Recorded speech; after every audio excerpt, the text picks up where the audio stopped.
अगला सवाल नंबर कौन है? तीसरा सवाल नंबर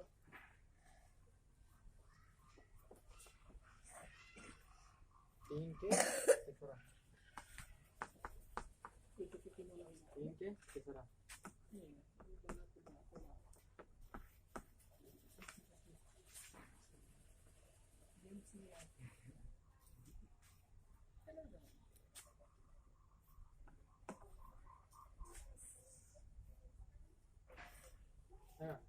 लिखा था एक क्रिकेट टीम के कोच ने 7 बल्ले तथा 6 गेंदें 38 रुपए में खरीदी। बाद में उसने 3 बल्ले तथा 5 गेंदें 1750 में खरीदी। प्रत्येक बल्ला तथा प्रत्येक गेंद का मूल्य बताइए। ठीक है ना। हम लिखते हैं एक बल्ले का मूल्य माना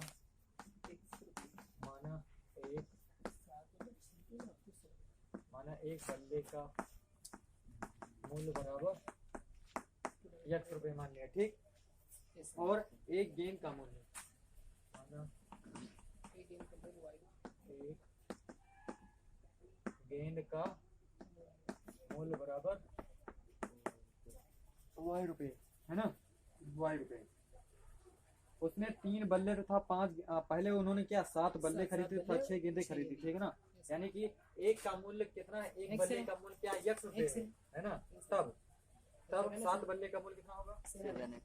7x। और एक गेंद का मूल्य y रुपए है, तब 6 गेंद का मूल्य कितना होगा? 6y होगा। 6y होगा। और इन्होंने इसको कुल खरीद करे कुल कितना रुपए दिया? 38 रुपए दिया। कुल कितना दिया? 38 दिया। उसके बाद में फिर उसने 3 बल्ले और 5 गेंदें खरीदी। एक बल्ले का मूल्य x रुपए, 3 बल्ले का मूल्य 3x और 5 गेंदें खरीदी। तो एक गेंद का क्या है? एक का y है तो 5 का 5y। कुल कितने रुपए दिए? 1750 रुपए दिए। ठीक। अब कहता है कि प्रत्येक बल्ले तथा प्रत्येक गेंद का क्या है? मूल्य बताना है। ठीक। प्रत्येक बल्ले तथा प्रत्येक गेंद का मूल्य बताइए। तो इसको हम हल करते हैं।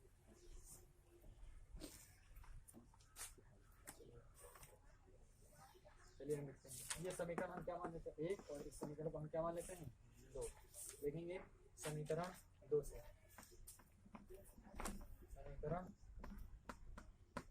समीकरण 2 से तो क्या जाएगा? 3x plus 5y equal to 1750। तो 3x बराबर क्या हो जाएगा? 1750 माइनस 5y। तो x बराबर क्या हो जाएगा? 1750/3। तो लिखेंगे x का मान समीकरण 1 में x का मान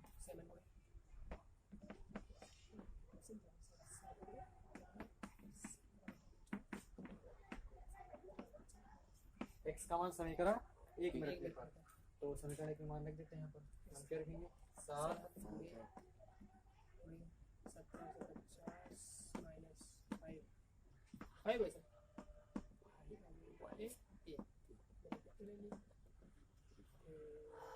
प्लस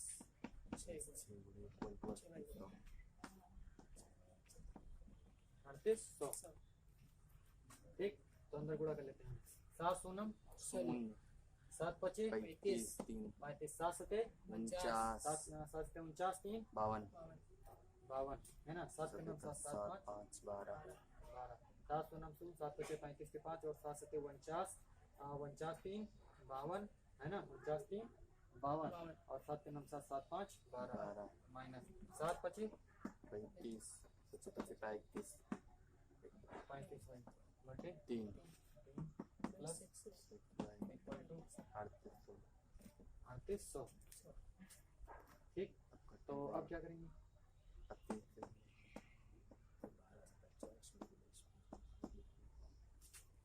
300 को यहाँ पे कितना हो जाएगा? क्षेत्र 18y इक्वल टू 3 सोना 3 सोना 3 8 24 के 4 और 3 3 9 11 9 2 11 है ना। 9 2 11। चलो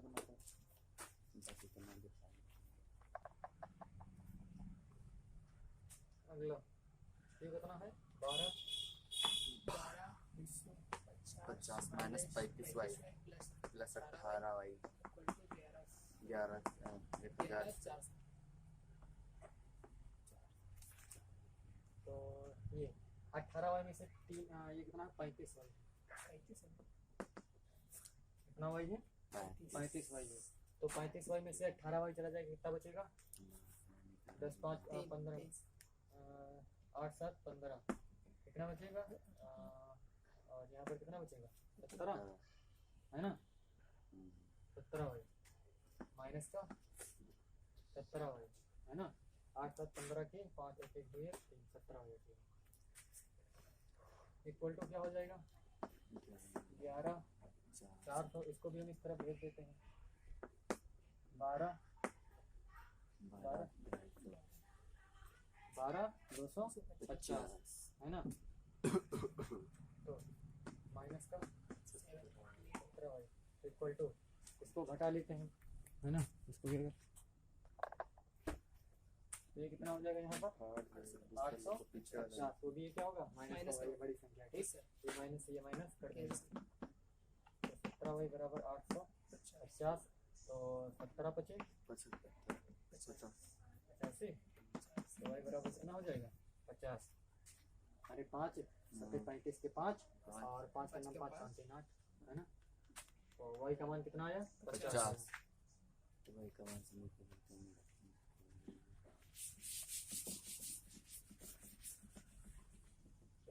दूसरा समीकरण हमारा क्या था, दूसरा समीकरण 3x plus 5y 3x plus 5y equal to 1750। ये हमारा समीकरण क्या था 2 था। लिखेंगे y का मान,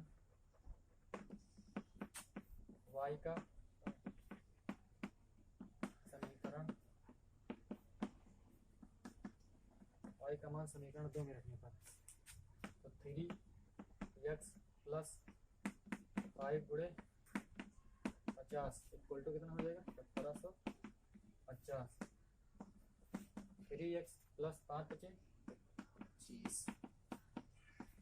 1750। 3x बराबर 10 माइनस 250।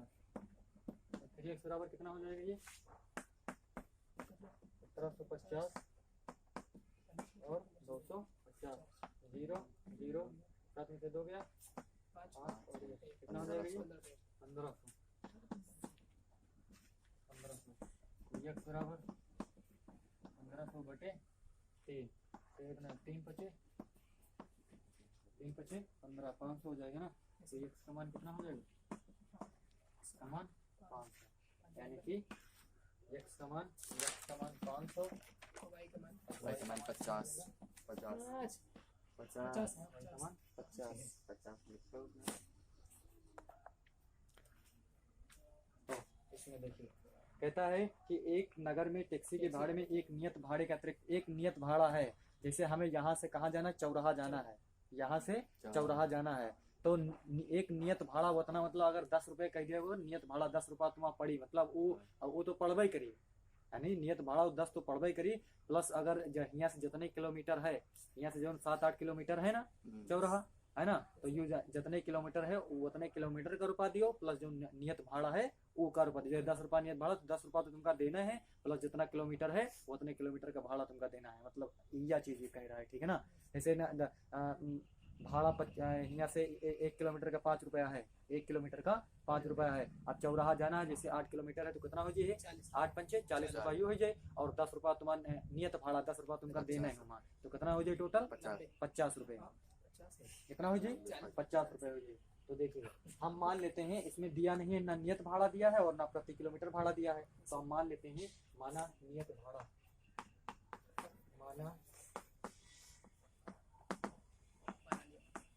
माना नियत भाड़ा, नियत भाड़ा कितना है, माना नियत भाड़ा हमने x रुपये मान लिया, कितना मान लिया x रुपये, ठीक है ना। माना नियत भाड़ा x रुपये,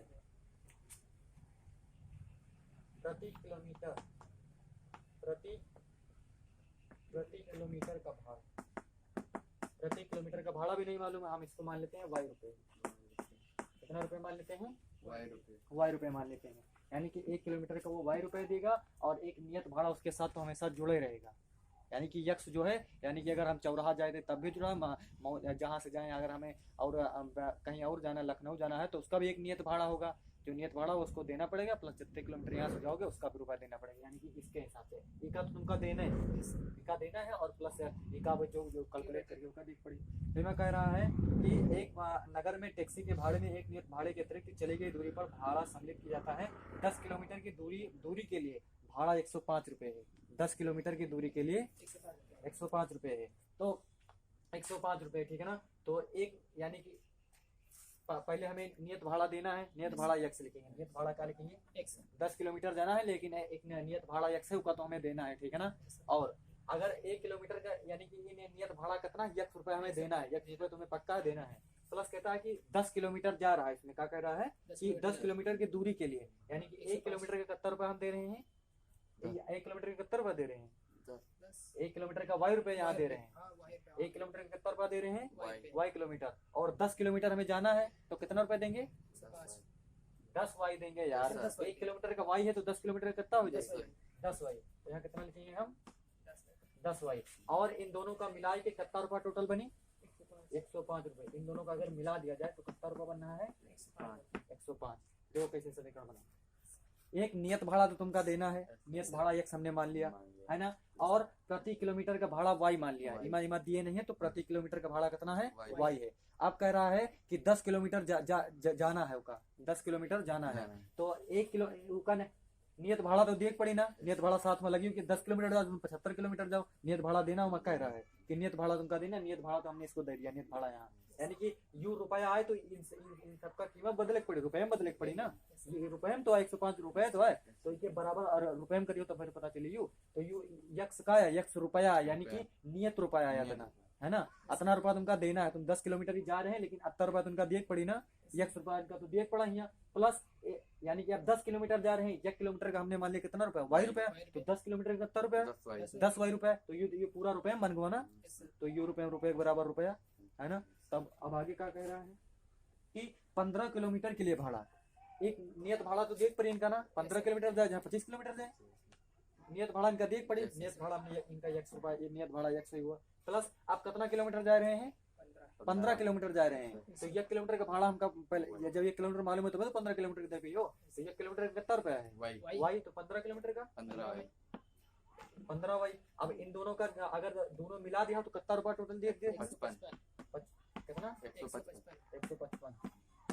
तो भाई तो जाके 155 रुपया हुई, जब 15 किलोमीटर का टोटल रुपया दिया हो, एक नियत भाड़ा दिया हो, तब तो टोटल 155 रुपया हुई है ना। तो ये समीकरण का मान ले 1 और ये समीकरण हमारा कितना हो जाए 2, समीकरण 2, ठीक। तो अब हम क्या करते हैं, लिखेंगे समीकरण 1 से, समीकरण 1 से तो x बराबर कितना हो जाएगा, 105 माइनस 10y है ना, 105 माइनस 10y। लिखेंगे x का मान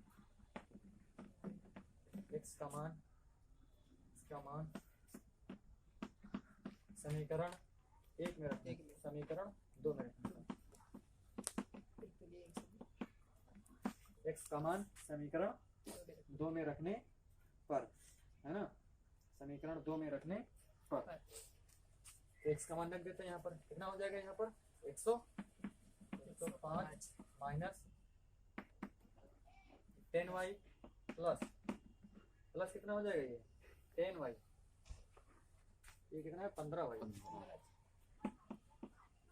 कितना है ये 105 plus 10y, 105 minus 10y, 105 minus 10y plus 15y equal to 155। तो यहाँ पर 105 10 15 में से 10 जाए कितना बचे, 5 प्लस 5y इक्वल टू कितना हो जाएगा 155। तो 5y इक्वल टू 155 माइनस 105 कितना बचेगा, 50 कितना बचेगा, 50 बचेगा, 50 बचेगा। तो y का मान कितना हो जाएगा, 50 में से 5 है ना, 5 करना 5 0 है ना, कितना हो जाएगा 10। y का मान कितना हो जाएगा 10, y का मान कितना हो जाएगा 10, y का मान 10 रुपए, ठीक है ना। यानी कि प्रति किलोमीटर का भाड़ा कितना रुपया होगा, 10 रुपये। यानी कि 1 किलोमीटर का कितना रुपया देना है उनका, 1 1 किलोमीटर का कितना रुपया देना है, 10 रुपया देना है ना, Yes, sir. 1 किलोमीटर का 10 रुपये देंगे। और अभी हम क्या है नियत भाड़ा भी मतलब पता कर लेते हैं कि नियत भाड़ा कितना देंगे। अब क्या लिखेंगे, y का मान समीकरण 1 में रखने पर y का मान समीकरण 1 में y का मान समीकरण 1 में रखने पर तो रख दीजिए यहाँ पर x प्लस 10 गुणे कितना आया है 10 आया है, 10 है। 10 10 इक्वल टू 105 तो x प्लस 10 दहम 100 तो इक्वल टू 105 x बराबर 105 माइनस 100 तो 5 माइनस 100 x बराबर 5 x बराबर 5, यानी कि नियत भाड़ा कितना है 5 रुपये 5 रुपया है और प्रति किलोमीटर का भाड़ा कितना रुपया है 10 रुपये। 10 रुपये है। यानी कि अगर कितना रुपया, अब हमसे क्या पूछा है इसमें, आगे क्या कह रहा है कि अब हमें नियत भाड़ा पता चल गया, क्या पूछा इसमें नियत भाड़ा क्या है और क्या है प्रति किलोमीटर का भाड़ा। नियत भाड़ा कितना है 5 रुपया है, यानी कि नियत भाड़ा 5 रुपया है और प्रति किलोमीटर का भाड़ा कितना रुपया है 10 रुपये है। अब तो पूछ रहा है अब क्या कह रहा है आगे, एक व्यक्ति को अब क्या 25 कहता है किलोमीटर कि की एक व्यक्ति को 25 किलोमीटर की यात्रा के लिए 25 किलोमीटर की यात्रा के लिए, यानी कि फिर आपका कैसे का पता हो चाहिए कि एक नियत भाड़ा तो देना है और 25 किलोमीटर का भाड़ा देख पड़े उनका, है ना। और हमें अब ये 1 किलोमीटर का भी पता है और नियत भाड़ा भी पता है, अब आसानी से हम कैलकुलेट कर लेंगे, है ना। नियत यानी कि ये चलो उनका कैसे देख पड़ी, एक नियत भाड़ा देख पड़ी ना, नियत भाड़ा हमने क्या माना है 5 x माना है ना। चलिए हम पहले यहाँ पर लिख लेते हैं, व्यक्ति को, चलिए इसको मिटाल करके ऊपर लिख लेते हैं, ठीक मिटाल इसको।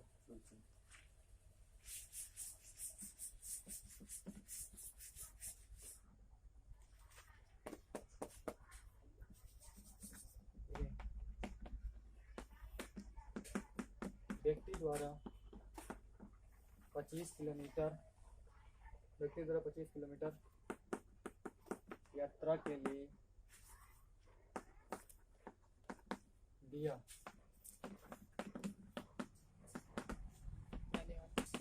भाड़ा, व्यक्ति द्वारा 25 किलोमीटर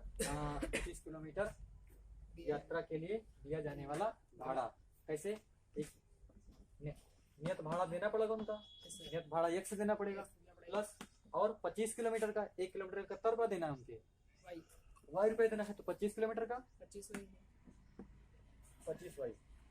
अब हमें नियत भाड़ा भी पता है और क्या प्रति किलोमीटर के भाड़ा भी पता है, क्या कहा हुआ कि 25 किलोमीटर का बताना है कि उनका कितना रुपया दे, अगर यहाँ से उनका 25 किलोमीटर कहीं जाना है तो उनका कितना रुपया देना पड़ेगा। तो इमा दो चीज शर्त में यह है कि मैं नियत भाड़ा भी देना है और प्रति किलोमीटर का भाड़ा देना है, और हमका दोनों पता हो चुका है कि नियत भाड़ा कितना है और प्रति किलोमीटर का भाड़ा कितना है। नियत भाड़ा का मतलब x है और प्रति किलोमीटर का भाड़ा y है। तो नियत भाड़ा का कितना रुपया देना पड़ेगा 25 किलोमीटर जाने के लिए, नियत भाड़ा कितना है 5 रुपए। नियत भाड़ा कितना है 5 रुपए है ना, नियत भाड़ा 5 रुपए है प्लस 25 और 1 किलोमीटर जाने के लिए कितना रुपया देंगे 10 रुपए देंगे, है ना। तो 25 से 25 किलोमीटर के लिए 25 से गुणा हो जाएगा वो, है ना। तो यहाँ पर कितना बचेगा 5 प्लस 25 धाम 250।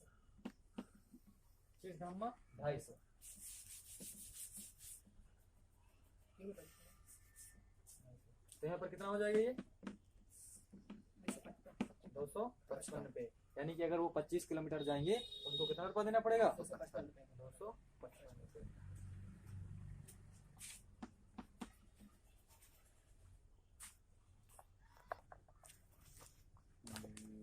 अगला है यदि किसी भिन्न के अंश और हर दोनों में 2 जोड़ दिया जाए, भिन्न के अंश और हर में 2 जोड़ दिया जाए तो वह 9/11 हो जाती है। यदि अंश और हर में 3 जोड़ दिया जाए, अंश और हर में 3 जोड़ दिया जाए तो वह क्या हो जाती है 5/6 हो जाती है। वह भिन्न ज्ञात कीजिए क्या है, ठीक है ना। हम वह भिन्न कोई भिन्न है उस भिन्न को हम मान लेते हैं। चलिए हम भिन्न को क्या मान लेते हैं, चलिए कौन सा नंबर 3 का, कौन सा नंबर है 3 का 5वां है ना, 3 का 5वां। यदि चलिए हम भिन्न मान लेते हैं, माना भिन्न का मतलब बटा वाली बटा है, तो a बटा b मान लिया हमने, भिन्न एक a बटा b मान लिया, ठीक है ना। यह भिन्न हमारी क्या है, ये एक भिन्न है। ए बटा बी, है ना, या भिन्न है, ठीक है ना। अब कह रहा है कि यदि किसी भिन्न के अंश में अंश और हर दोनों में 2 जोड़ दिया जाए, यानी कि या भिन्न है और हमारा अंश यू अंश है, नीचे हर है, और इन दोनों में का जोड़ेगा है 2 जोड़ दिया जाए, तो ऊपर भी 2 जोड़ दियो और नीचे भी। नीचे भी 2 2 जोड़ दिया जाए, जोड़ दियो, तो क्या कह रहा है, तो वह 9/11 हो जाती है, तो इक्वल टू कितना हो जाए 9/11, 9/11, है ना। इस समीकरण को हम मान लेते हैं समीकरण 1, है ना। अगला फिर क्या कहता है कि यदि अंश और हर में 3 जोड़ दिया जाए, अभी हम फिर से भिन्न लिख लेते हैं, ये हमारा ए बटा बी, अब क्या कहता है कि अंश और हर में 3 जोड़ दिया जाए, इस बार कितना जोड़ा, अंश अंश है और ये कितना है हर है, दोनों में 3 जोड़ दिए तब कितना हो जा रहा है 5/6 हो जा रहा है, ठीक है ना, 5/6 हो जा रहा है, तो समीकरण हम क्या मान लेते हैं 2, ठीक। तो अब हम इसको क्रॉस मल्टीप्लिकेशन करा देते हैं इसको, तो यहाँ पर हम समीकरण 1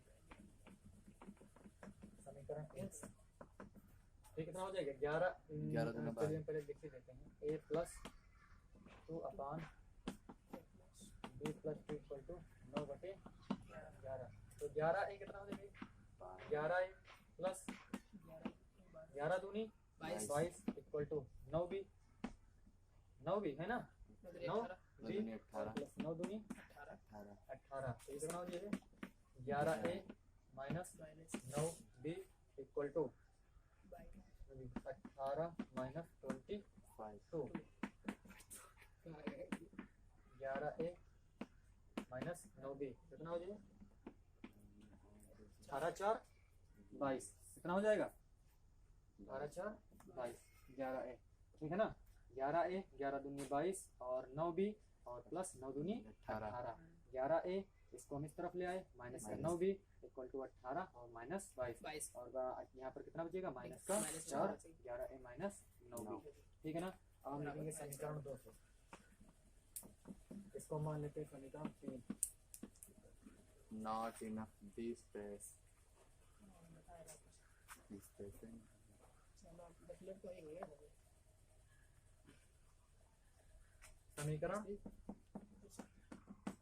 समीकरण 2 से, ठीक है ना, समीकरण 2 से यहाँ पर कितना है ये a + 3 b + c equal to equal to 5/6, ठीक है ना, 5/6, इसको हम गुणा करा देते हैं 6 जब b बटा + 3 बटा 5 तो कितना हो जाएगा 6 plus 18 equal to 5 15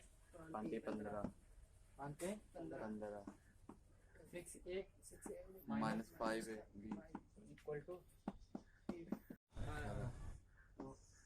6a minus 5 equal to कितना हो जाएगा 3 माइनस का 3, इसको मान लेते हैं समीकरण 4, 4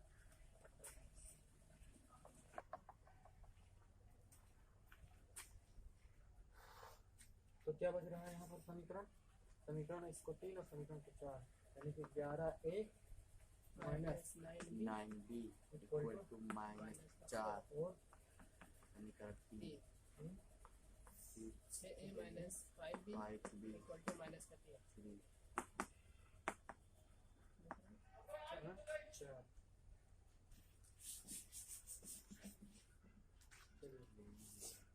आप क्या करते हैं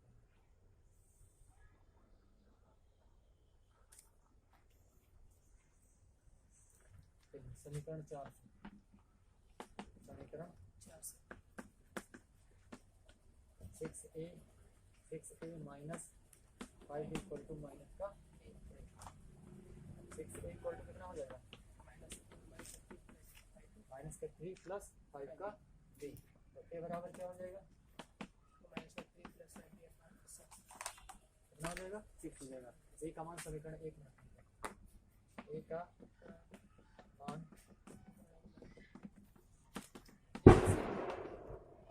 a का मान समीकरण 1 में रखने का रख दीजिए, मतलब 11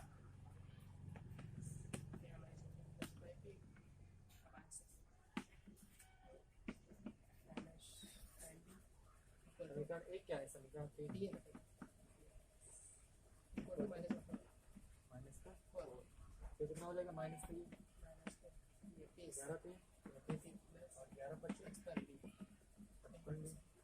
माइनस 9 छंग चौवन 9 छंग 54 बी 9 छंग 54 इक्वल टू 6 चौको 24 6 चौको 24 हो जाएगा, है ना।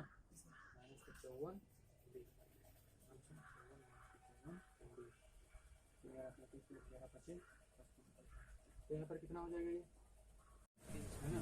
बी बराबर ओवरऑल कितना हो जाएगा माइनस 24 25। तो बी का मान कितना हो जाएगा यहाँ पर 6 6 3 9 हो जाएगा, कितना हो जाएगा 9। बी का मान कितना आएगा, बी का मान 9 आएगा, बी का मान 9 आएगा।